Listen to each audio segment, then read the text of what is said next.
mencari bahagia itu hanya menghabiskan umur saja. Ngapain sih capek-capek mencari bahagia? Karena mula-mula manusia menyangka perjalanan menuju bahagia itu dekat. Padahal ia telah berjalan menuju jurang yang sangat dalam.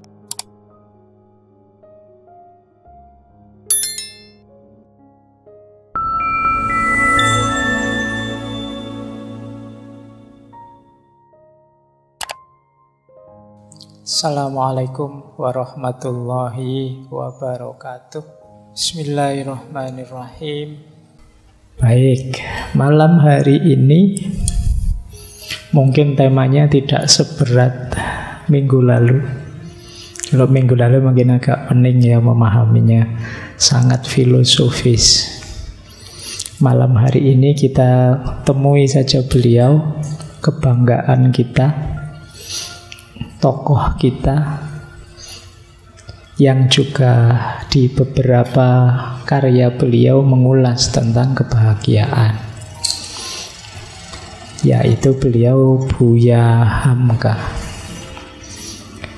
Dulu pernah kita bahas juga beliau ini, malam hari ini kita bahas lagi. Mungkin kapan-kapan ada lagi tema yang kalau memang masuk ya kita angkat lagi beliau. Jadi malam hari ini kita akan mengambil mungkin lebih banyak dari buku tasawuf modern dan beberapa dari tafsir Al-Azhar. Sebagaimana dulu di kajian sebelumnya, di biografinya beliau ini kan memang seorang ulama yang kalau dalam bahasa saya agak otodidak. Kalau pendidikan formal sih beliau hanya lulus sampai kelas 3 SD. Jadi jangan kaget, tapi kalian kelas 3 SD masih main layangan. Tapi beliau memang orangnya tekun sampai nanti dapat gelar doktor honoris causa dari Al-Azhar Kairo dan mungkin beberapa universitas yang lain. Beliau ini orang ketiga sebenarnya yang mendapat gelar Dr. Hasih dari Al-Azhar. Orang pertama adalah ayah beliau sendiri. Jadi Syekh Abdul Karim Amrullah yang dikenal sebagai Haji Rasul, pelopor gerakan kaum muda kalau di Minangkabau, termasuk pendiri Sumatera Tawalib. Ini orang pertama, ayah beliau sendiri yang dapat gelar honoris causa sekitar tahun 1926. Orang pertama ayah beliau, orang ketiga beliau sendiri, orang kedua mungkin teman-teman pernah dengar, kapan-kapan kita bisa membahas beliau juga, seorang ulama pendidik perempuan, Syaikhah Rahma El-Yunusiyah, pendiri sekolah diniyah putri di Padang Panjang, tokoh pendidikan juga. Ini dari sini kelihatan ya memang circle dan silsilah beliau adalah orang-orang hebat. Beliau lahir 1908 dan nanti meninggal 1981. Wah, saya tadi rencananya tidak cerita riwayat hidup, malah cerita ya. Tidak apa-apa, sambil merefresh memori. Nanti jadi pahlawan nasional tahun 2011. Dinamika hidup beliau luar biasa. Sejak muda beliau ini mungkin kalau pakai bahasa para pendekar itu sukanya mengembara. Jadi beliau belajar dari banyak hal, termasuk beliau nanti belajar dari para tokoh pergerakan seperti Haji Umar Said, Cokro Aminoto, kemudian dan banyak tokoh-tokoh pergerakan yang lain. Jadi beliau dikenal sebagai pujangga, sebagai penulis, sebagai ulama, termasuk juga politikus. Beliau pernah gabung ke Partai Masyumi yang sangat dibenci oleh PKI zaman itu. Sampai beliau difitnah, ingin berontak, difitnah yang jelek-jelek, sampai beliau dipenjara tahun 64. Tahun 66 beliau dibebaskan. Tapi di antara hikmahnya di penjara, akhirnya terbitlah Tafsir Al-Azhar yang luar biasa itu. Nanti keluar dari penjara beliau aktivitasnya lebih ke berdakwah. Ya, nanti tahun 75 beliau diangkat jadi ketua MUI pertama. Dan tahun 81 beliau meninggal. Ya, buku-bukunya masih bisa kita nikmati sampai hari ini dan banyak sekali. Ya, sebagian besar aktivitas beliau menulis. Jadi kalau malam hari ini ada yang semangat nulis, lanjutkanlah. Bisa diandalkan untuk hidup. Ada cerita beliau itu waktu menikah pertama kali itu adalah uang hasil penjualan buku. Buku beliau, buku cerita beliau yang judulnya Si Sabaria. Itu hasilnya jual buku itu terus dipakai nikah. Tapi beliau kan jual buku, tapi kan penulis. Kalau kalian mungkin banyak yang jual buku saja, tidak sekaligus penulis. Baik, kita mulai belajar dari beliau tentang apa itu bahagia. Beliau yang menikah tadi, yang hasil penjualan buku tadi, akhirnya punya anak 10. Itu luar biasa, produktif. Kalau orang dulu biasalah segitu. Ayah saya 8, ada tetangga itu 12. Dan banyak, kalau zaman dulu mungkin ibu-ibu itu setiap tahun melahirkan karena banyak. Makanya terus di zaman Orde Baru kan dilarang-larang dengan jargon 2 anak cukup. Sampai hari ini kebablasan, banyak yang tidak mau punya anak, banyak yang tidak mau nikah akhirnya. Kayak Singapura itu katanya sekarang pusing itu, jumlah rakyatnya menyusut, banyak yang tidak ingin punya anak. Kalau sekedar nyari enak kan gampang sekarang, jalannya banyak. Nah, sekarang direpotkan oleh anak ini banyak yang tidak mau hari ini. Baik, ya kapan-kapan kita bahas yang gitu-gitu ya, mindsetnya. Cuma mungkin ngaji ini agak dilindungi oleh Allah. Ada beberapa tema yang gagal rekam, padahal itu temanya luar biasa. Saya masih ingat di antara tema yang gagal direkam, sama sekali tidak ada rekamannya, adalah tema tentang Kama Sutra. Kalau nggak membayangkan ya, dulu ngaji ini ada tema Kama Sutra itu. Mungkin kalau ada rekamannya sudah viral, ngalah-ngalahi Siti Jenar. Karena orang-orang hari ini mindsetnya kan begitu-begitu.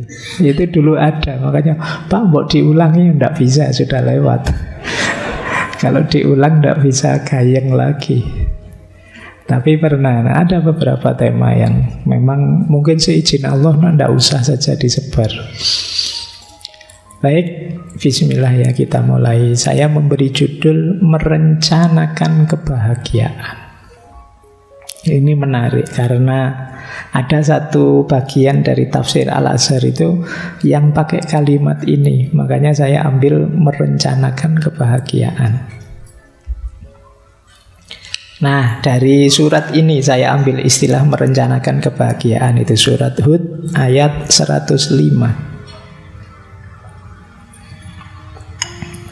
Jadi surat ini, ayat ini artinya nanti di hari kiamat tidak ada orang berbicara, semuanya diam tegang, menunggu nasibnya. Faminhum syakiyun wa sa'id. Sebagian nanti ternyata celaka, sebagian nanti bahagia. Jadi di situ kemudian Hamka menjelaskan Seperti mahasiswa yang nunggu lulusan pengumuman. Itu kan berdebar-debar. Dulu juga, nanti juga begitu di akhirat kita berdebar-debar. Ada yang celaka, ada yang sukses, bahagia.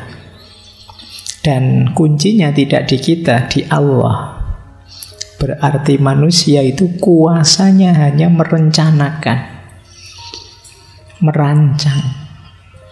Sukses bahagia atau tidak sepenuhnya haknya Allah.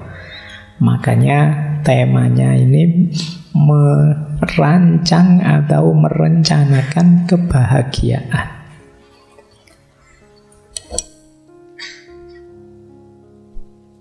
Oke, baik. Kita mulai. Nanti kalau teman-teman baca kitabnya Hamka, bukunya Hamka, baik yang tasawuf modern atau kitab-kitab yang lain, akan dapat banyak informasi karena beliau juga bacaannya banyak. Jadi malam hari ini kita akan ketemu tokoh-tokoh, mungkin beberapa yang sudah kita bahas. Kita lihat ya beberapa tokoh yang diulas oleh beliau sebelum nanti mengajukan pandangan beliau sendiri. Misalnya, beliau menjelajahi gagasan para filosof Yunani. Dari para filosof Yunani ini beliau melihat ada dua kecenderungan. Yang pertama gaya Plato dan Pythagoras yang cenderung idealistik. Yang kedua gaya Aristoteles yang cenderung realistik. Ini dua gaya. Kalau Plato, Pythagoras, bahagia itu akhlak, kebijaksanaan, menaklukkan nafsu dan lain sebagainya. Kita sering mendengar itu. Kalau ingin bahagia ya menaklukkan diri, tidak dipenjara oleh materi dan lain sebagainya. Sementara kalau di Aristoteles bahagia itu ya sehat, kekayaannya cukup, terhormat, cita-citanya tercapai, hidup dalam kebenaran, dan lain sebagainya. Aristoteles realistis, kalau Plato dan kawan-kawan idealistik. Maka oleh Hamka dikritik, ya berarti kontradiksi dong. Yang benar terus yang mana? Ada orang yang gayanya seperti Plato saat mengejar kebahagiaan. Bahagia itu ya rohani saja. Jasmani harus dikalahkan. Nah, teman-teman mungkin sering dengar logika tirakat. Jadi mengejar kebahagiaan rohani dengan cara mengorbankan kenyamanan jasmaninya. Dalam dunia mistik, dunia tasawuf tertentu, kita ketemu banyak pandangan yang seperti ini. Sementara kebalikannya, kalau di Aristoteles, ya bahagia itu diawali dari badan, dari jasmani. Jasmani beres, baru rohani bisa tenang, nyaman. Nah, ini menarik, dua hal yang kontradiksi. Menurut Hamka ini harus dicari jalan keluarnya. Tapi ya sampai di sini dulu, nanti beliau punya gagasan banyak. Meskipun nanti bagiannya Plato sedikit diambil, bagiannya Aristoteles sedikit diambil. Itulah mengapa tadi saya bilang ya teman-teman boleh kok setelah menjelajahi banyak gagasan itu milih sendiri versi kita. Mungkin nyemil dari sana apa, dari sini apa yang cocok, relevan dengan hidup kita.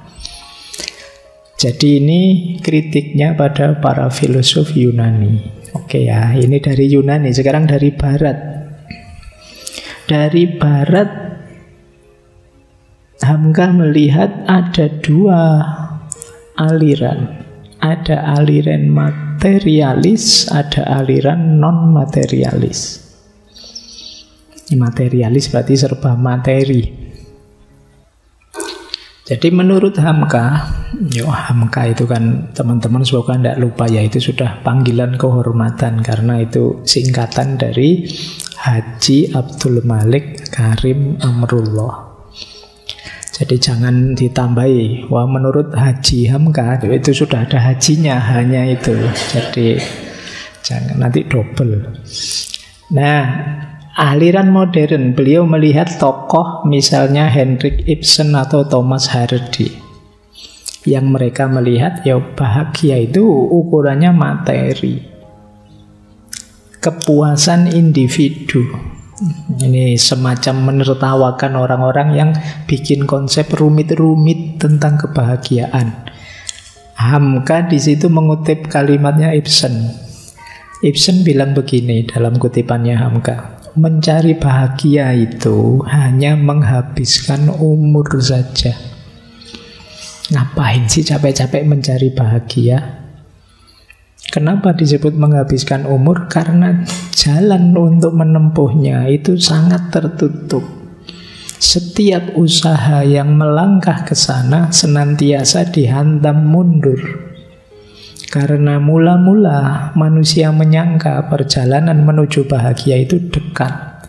Padahal ia telah berjalan menuju jurang yang sangat dalam. Jadi kata Ibsen, alah, orang-orang yang membahas kebahagiaan itu tidak ada gunanya, absurd, bahkan paradok.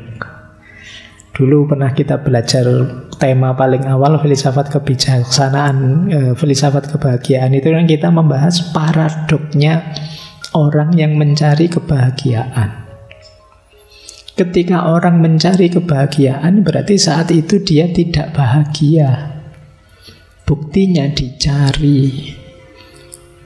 Berarti kalau ingin bahagia apa? Tidak usah dicari. Jadi selama kita mencari, ya saat selama itu pula kita tidak bahagia. Satu-satunya cara untuk bahagia, ya sudah, ayo kita nikmati hidup kita sekarang saat ini begini. Kalau istilahnya Ki Ageng Suryo Mentaram dulu, saiki ning kene ngene aku gelem. Jadi itu Ki Ageng Suryo Mentaram ya, rumusnya 4. Kalau ingin hidup bahagia, saiki sekarang, ning kene di sini, ngene seperti ini, aku gelem, saya mau. Jadi sekarang di sini begini saya mau. Ini rumus bahagia ya, tidak usah dipakai yang aneh-aneh.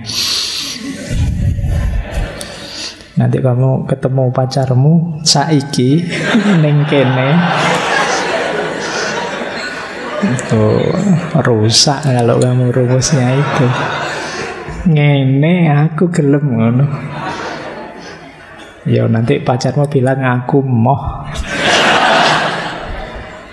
Baik, ini gaya materialis, individualis. Jadi sudahlah, tidak usah rumit-rumit. Pingin bahagia ya duit kan, nah, materi itu kan. Ala ujung-ujungnya ya mesti duit. Kalau tidak punya duit ya gimana bisa bahagia? Ini aliran materi. Nanti ada pembahasan khusus oleh Hamka tentang materi dan harta ini. Tapi kita masih menjelajah ini. Terus ada aliran non-materi.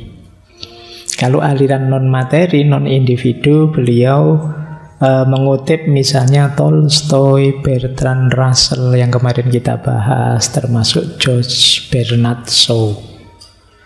Nah, cuma non-materinya bukan berarti spiritual. Non-materinya, orang itu bahagia kalau bisa berbagi dengan sesamanya. Jadi orang itu bisa bahagia kalau dia bisa berkontribusi untuk yang lain. Itulah kebahagiaan yang sejati. Kalau tadi yang aliran materi kan individualistik. Aku yang gembira, aku yang senang. Tapi kalau aliran non-materi ini, aku yang berguna. Aku yang berkontribusi. Ya nanti oleh Hamka semuanya dirangkum. Bukan berarti salah sih orang ingin membahagiakan dirinya. Ya benar juga orang bahagia saat berbagi pada yang lain. Tapi kalau hanya itu saja, misalnya yang materi ya hanya materi saja, atau yang kehidupan sosial ya hidup sosial saja, nah itu kurang luas, kurang tepat. Jadi tadi Plato ada benarnya, Aristoteles ada benarnya, Ibsen dan kawan-kawan ada benarnya. Tolstoy dan kawan-kawan juga ada benarnya. Cuma kalau dipotong-potong jadinya kalau bahasa filsafat reduktif. Reduktif itu terus kok harta saja sih? Apa ya hanya itu satu-satunya? Tentunya kan tidak. Kok hanya beramal sosial terus sih? Apa ya hanya itu bahagia? Ya tentunya tidak. Disitulah nanti Hamka ingin masuk dengan konsep-konsep beliau. Setelah Barat modern, beliau juga menjelajahi pikirannya para filosof Muslim. Ini bisa menjelajah seperti ini tentunya wawasannya harus luas. Meskipun tadi beliau sekolah formalnya bahkan SD saja hanya kelas 3, tapi beliau bacaannya banyak, tekun, sampai ngerti luas macam-macam.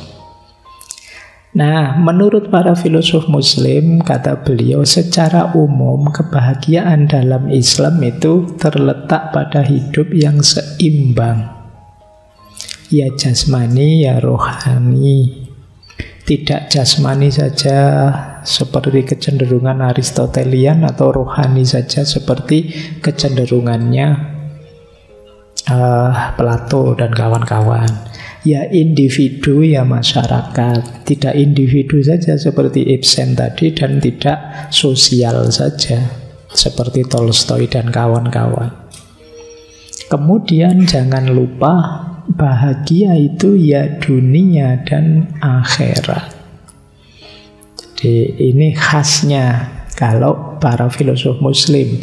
Dalam Islam bahagia itu seimbang, jasmani, rohani, individu, masyarakat, ya dunia, ya akhirat. Nanti beliau berawal dari sini, nanti merumuskan konsep-konsep kebahagiaannya. Kemudian beliau mengutip juga Ibnu Khaldun. Ibnu Khaldun itu mendefinisikan bahagia itu adalah ketika seseorang tunduk patuh mengikuti garis-garis yang ditentukan oleh Allah dan peri kemanusiaan. Ini kalau pakai bahasa buku itu bahagia itu menjadi hamba yang baik dan menjadi manusia yang baik. Ini istilah dari Ibnu Khaldun. Nanti ada istilah dari Abu Bakar Ar-Razi yang bulan lalu kita bahas, filosof Muslim.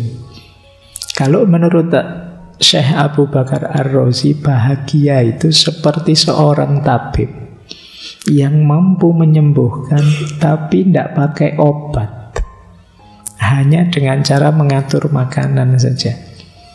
Ini mungkin secara luas maksudnya orang itu bahagia kalau hidup natural, seimbang. Kenapa tidak butuh obat? Ya karena hidupnya sudah pas.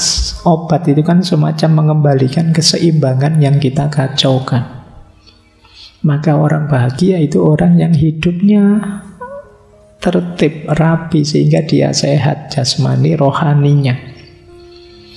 Dia tahu kapan maju, kapan mundur, sehingga pas. Kapan waktunya makan, kapan waktunya puasa. Apa yang sebaiknya dimakan, apa yang jangan dimakan. Ini orang ini nanti akan bahagia. Nih, kalau ingin bahagia, ini rumus-rumus ini silahkan teman-teman jalani. Begitu hidup kita tidak seimbang sedikit, ya nanti akan ada efek titik di mana kita tidak bahagia. Jadi ini pandangan para filosof Muslim yang nanti banyak dikutip oleh Hamka dari filosof Muslim adalah Imam Ghazali dengan Kimyaus Sa'adahnya. Ini dulu pernah kita bahas satu sesi kitab ini. Kitabnya tipis tapi disukai orang. Karena konsep kebahagiaan yang ditawarkan oleh Imam Ghazali sifatnya tadi lahir batin dunia akhirat. Nah, kalau menurut Imam Ghazali, puncaknya kebahagiaan adalah makrifat. Nah, ini mirip dengan kemarin ya, Thomas Aquinas. Dan memang salah satu tokoh yang beberapa kali dikutip oleh Syekh Thomas Aquinas. Iya, biasa nambahi Syekh itu Thomas Aquinas, ada Syekhnya akhirnya.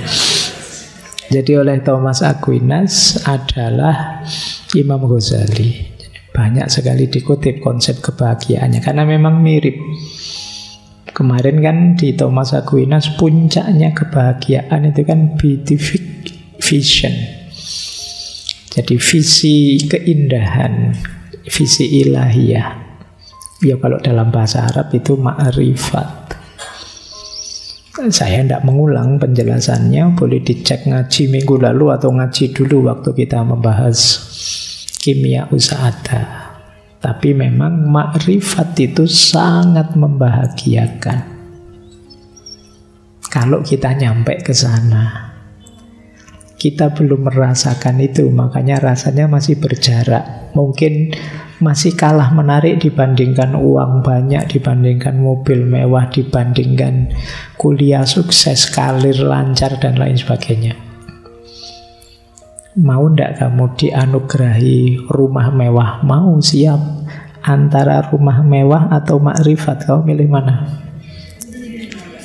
Kalian tetap akan milih rumah mewah hari ini, karena kamu belum bisa membayangkan seperti apa nikmatnya makrifat. Jadi ada banyak kenikmatan yang harus ngalami langsung. Kalau hanya diceritain tidak bisa, dibayangkan juga tidak bisa. Antara lain makrifat ini. Jadi maka ya saya tidak banyak-banyak menjelaskan lah. Dulu pernah ada beberapa sesi tentang peak experience, pengalaman puncak. Nanti boleh dicari lagi. Di antara jenis peak experience, pengalaman puncak dalam agama adalah ma'rifatullah. Jadi bahkan nanti di surga, kenikmatan yang paling ditunggu-tunggu adalah bertemu Allah, melihat Allah. Itu inisial dari ma'rifatullah.